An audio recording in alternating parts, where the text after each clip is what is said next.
Hello lovely people, welcome to the Geek Cupboard, I'm Penge, and welcome back to Wildermyth, where last time the Guild of Glorious Geeks welcomed Briglow. There she is up in the corner. So Briglow got trained up as a warrior because I thought we could do with an extra bit of sort of muscle and melee kind of fighting capability, and we ventured all the way down here to the Muddy Raven Arches, where we defeated the infected monsters, and I think we did quite well in that fight. I think we performed very, very well indeed, although it seems obvious that the enemy do seem to like to pick on Bernard quite a bit, so we'd better make sure that we keep him safe in the future. He's already lost one of his legs, so we want to make sure that we keep him kind of out of the way. We'll make sure he goes and hides or something, because we don't want him to take any more kind of long-lasting damage. That would be not good at all. So the current plan is to go and secure this place here, because it's all sort of clear and ready for us to go and secure it, and then we're going to go down here to investigate the Star Flats, and then go and have a little look around the wonderfully named Weeping Top Keep, which does sound very good. So first things first, however, let's secure the Muddy Raven Arches. So let's go and do that. Won't this mean the locals will just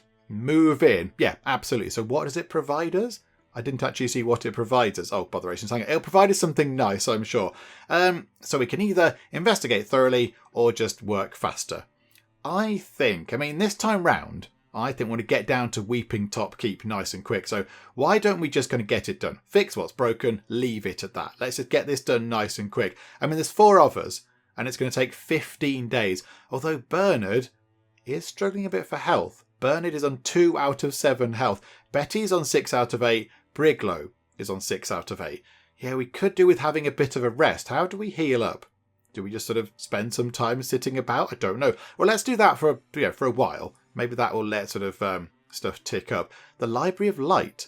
Barbara was running out of good books to read. Okay, what does that mean?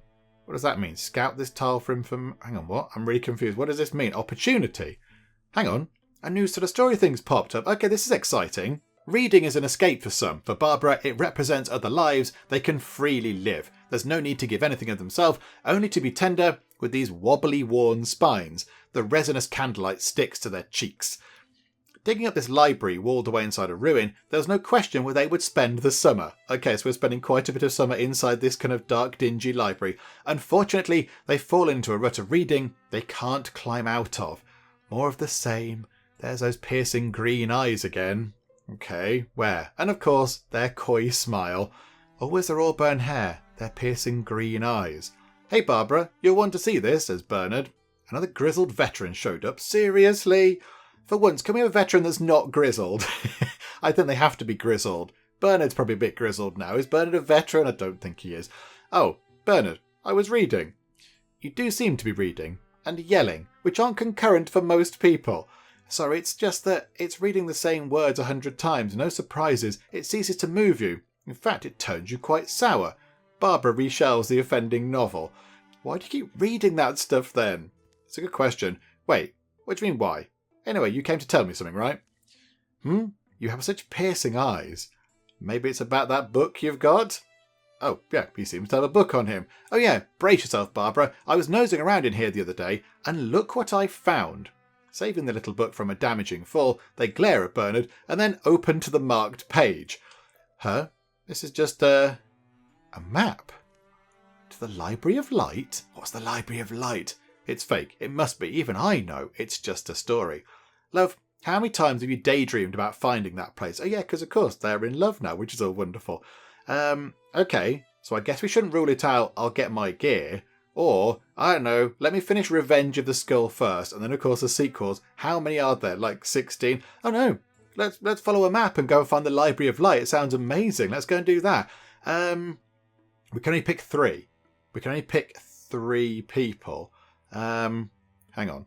Why is Briglow sort of halfway through doing something? Oh, because we're halfway through doing a task, aren't we? Oh, okay. I mean, we're going to leave you on your own, Briglow. Sorry. Sorry, hang on a minute. We're just going to go to the Library of Light, possibly. Oh, yeah, let's take the original 3. Let's take those 3, because that seems fair.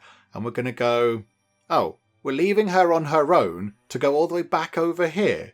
Is this where the Library of Light is? The story continues. Okay. That's a bit weird. I kind of thought we were in the same spot, but clearly not. I've heard many versions of this story. I used to collect them, try to piece them together, says Barbara. According to most tellings, the Library of Light was built out of peat day, all dug and wheeled load by load out of the monster deeps. Most say the Morning Star sorceress Zua Burlisham, possibly, brought the library into being. Some storytellers have it that she enlisted the aid of dreamweavers and mortificers, whatever that might be. When it was built, the monsters destroyed each other in their greed, as monsters will. In some stories, she ends up shouldering an eternal debt to some lostling or nether beast. That comes with awful interest, I'm sure. There's the one where she visits the spirit realm. I don't remember why. I don't think anything happens. Maybe she just wanted to visit, possibly just pop into the spirit realm, buy a souvenir and come back out again, maybe. There's many versions of Zua, but I prefer the stories that paint her human. The stories have always been like starlight, scattered and small and uncertain, but bound with this magnetic gram that draws the fragments together, becomes a single childish hope, this enduring, embarrassing sense of what if? Can you imagine it? A limitless and ever-growing trove of books. Every volume that's ever been written, every scroll, every epic. Oh, Barbara is absolutely loving this. She's so excited. Bernard's, I think, possibly less enthusiastic, but okay. They'll arrive the next day. How should they spend the night? Fire and conversation or pensive stargazing? Fire and conversation. Have a nice chat. Okay, they're just looking over the fire. Bernard, they've both got weird looks on their faces. Weird looks. The fire is high and their love deepens. They're going to have a nice hug and a cup of tea. The night gives them courage.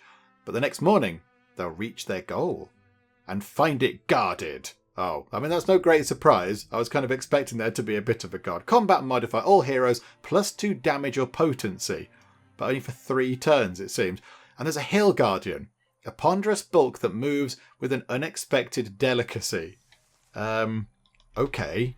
Right, it's just there. It's got 12 bajillion hit points. Okay, how quick does it move? Can we tell? Can we tell how far it moves?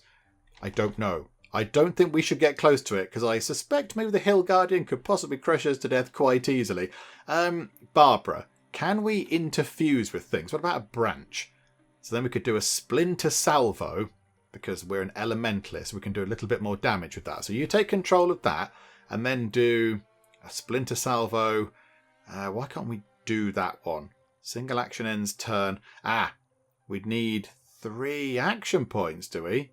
Okay, do a Splinter Blast for now. I think we can get that thing. So yeah, if we do a Splinter Blast, see if it can cause some damage to that thing. Okay, 4 damage. 3 armor got shredded. Okay, so it's lost its armor. That's got to be a positive thing. Okay, Bernard, can you go to here, and then can you Silk Step and hide somewhere else? So you pop over there, but then I'd want you to go and Silk Step to say just there. Go and hide, because otherwise it's going to pick on you and you're going to be killed. And then I think we put you, Barbara, just there, and you do some guardianing. Right, let's see how fast that thing moves. It moves quite the way. Okay, right. So, Bernard, can you please shoot at it? Please cause it some good damage. Boom. Ooh, that's caused some real good damage. Okay, right, hang on. So, Barbara, can we now interfuse with something else? How about this branch here? So, interfuse with that, and then do a Splinter Blast on that thing again. Is that going to take it down? I think that's taking it down. I don't think Betty had to do a single thing. Betty just stood around, just admiring the scenery and looking after people. Okay, and Betty is now a Bloodhorn warrior. Health goes up, armor goes up, warding goes up, melee accuracy has crept up, ranged accuracy goes up, but not so bothered. Bonus damage, potency, and recovery rate has gone up as well. Okay, now we get to choose a new ability. Has everybody leveled up? That's very exciting. Okay, so Raider, we saw that before, didn't we, with Briglow. So that's just where you can set something on fire. Not so bothered about that. Stalwart. As a swift action, Betty can disable Stalwart, which grants +3 armor and warding, but reduces her speed by half. Okay, so she can become super tough, but she has to move around significantly slower. Thundering Challenge. Once per combat, as a swift action, Betty frightens the enemy, forcing them to spend their next turn running away. Oh, that's really good. That's very, very good. So that means she could just go rah and scare people and they have to leg it out of the way. Or we could upgrade Battle Dance. So after hitting with a non-swift melee attack, if Betty still has actions left, she can move up to half her speed as a free action.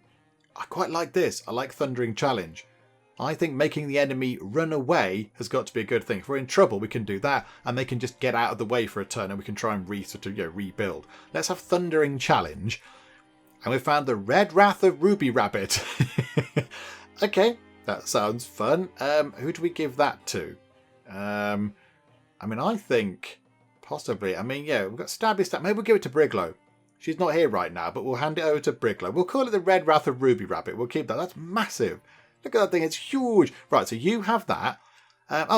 Nobody else leveled up. It was just Betty. Oh, okay. Well, what do you call that? A golem? I feel like that's a good sign. Is that a good sign? Of course. How could anyone make a golem without books? It's a good point. Oh, golem books. Zaya Burleysham rather famously recorded that there were two ways a traveller would be able to locate her library. The first would be that it might appear to them when they most needed knowledge, for if knowledge alone were what they sought, a star might guide them, shining even by day. Well, that's not very helpful. What's the second way? Just how big it is. I suspect that might be it, given that it's a massive library.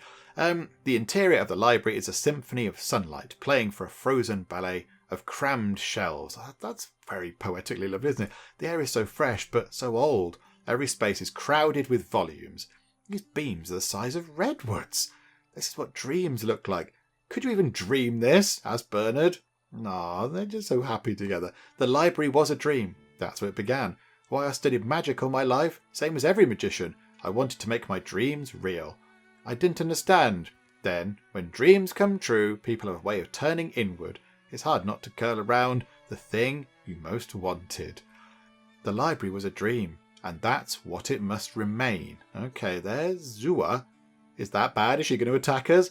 Those who leave it... Oh, are they leaving? Those who leave it will never find their way back. Oh, it's a one-way trip. Oh, so we have to come here and that's kind of it. Many days later. Barbara, we need to leave, Bernard. Wow, you took that really well. Oh. Something I realised, I guess. I'm not sure when. Maybe it was just when I thought of this journey we authored together. In fact, all of it. Not just this journey, but the many others.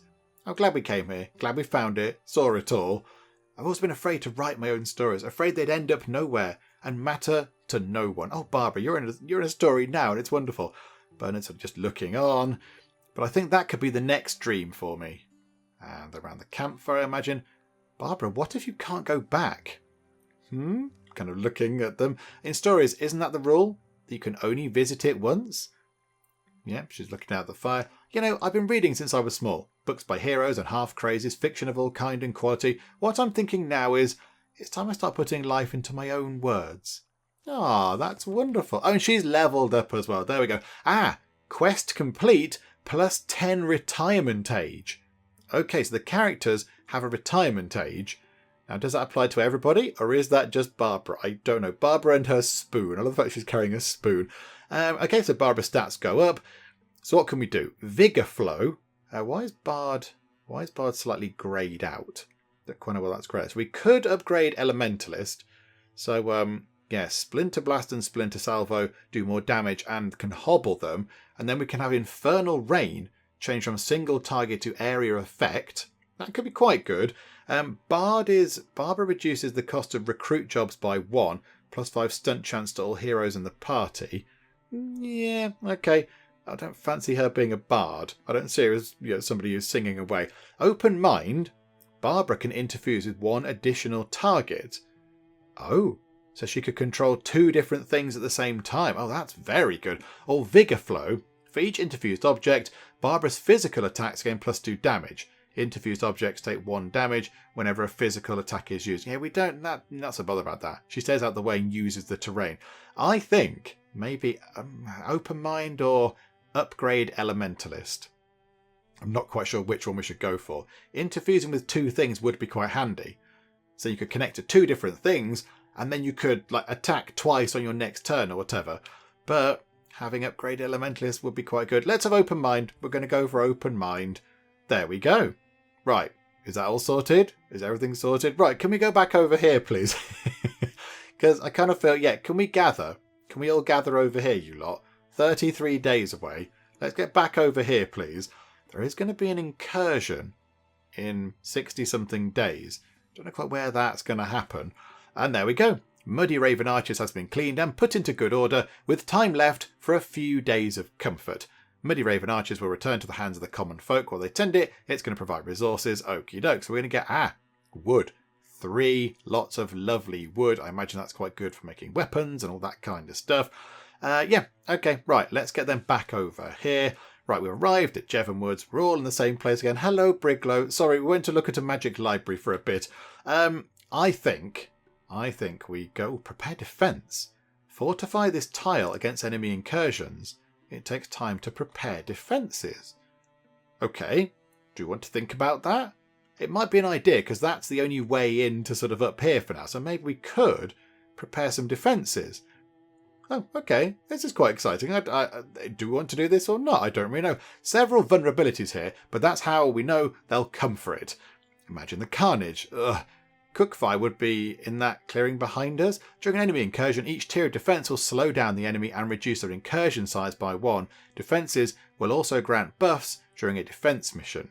Okay, so do we want to do tier 1 defences, tier 2 defences, or tier 3 defences, or, I don't know, but I'd have to study the viability of okay. Bernard not entirely sure what he's on about there.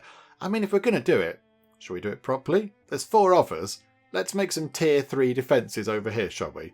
It's going to take a little while. But that's okay. And we've got 2 warriors on it, so they're quite good at doing all of that kind of stuff. So, 8 days remaining, it says. Tier 1 defences. 52 days remaining for, tier 3 defences, I assume? Yep, okay. Well, let's just do that. Let's just get that done, please. So that's tier 1, is it? Is that what that is at the bottom there? That's kind of the level of defence we have. Now, is there going to be an incursion before we finish our defences? No, there are 3 days. Okay, so now we've got tier 3 defences built just here. That's very good. I think that's a very handy thing to have. There we go. So what does it do then? So defences will hold off incursions and make fighting against them easier. 30% chance for defences to withstand an attack. Okay, that is very, very good. So we've built up our defences around Muddy Raven Arches. I mean, what we're going to do is we're going to finish up for now because, these videos are a little bit shorter because I'm away on holiday and pre-recording loads of them. So we'll finish up for now, but next time we'll come back over here. We didn't investigate the star flats because we went over here and looked at a library. So I think what we'll do is we'll go back over here because we're over this part of the world anyway. So we'll scout out the star flats. And then we will go and have a look at Weeping Top Keep because it is one of our kind of chapter 1 goals up here. So we'll go and have a nosy over there just to see what that's all about, see what kind of that does to the story and whether there's monsters in it or whatever. And then we'll try and deal with the infestation over here in the star flats as well. Be nice to clear out all the sort of horrible vine-looking things and make it a nice place. Actually, just before we go, how big is the map? Okay, it's relatively big. It's quite a big map. Okay, fine. So, I mean, maybe it might take a while to clear all the hostile sites. Not quite sure how many there are, but there we go. Do you know what? Next time we'll try and clear this one to make it, one less hostile site, and we'll go and have a look at that place as well. But we shall do all that kind of stuff next time out. Hopefully you are still enjoying this. If you are, please do leave a like. That would be most marvellous indeed. And also, if you're not already, then please do subscribe to keep up to date with how we get on here next time out in Wildermyth. But for now, thank you very much for joining me in the Geek Cupboard, and I'll see you next time. Yay! Okay, exciting things are happening. Where does Gigantic Big Stabby Knife live? They're D&D nerding. They've got a dice tower, and they've got character sheets, and they've got some dice. Oh, this is wonderful. Living my best life. Oh my goodness me, so much undergarmentage. Oh, thank goodness. Praise be, the kettle has been uncovered.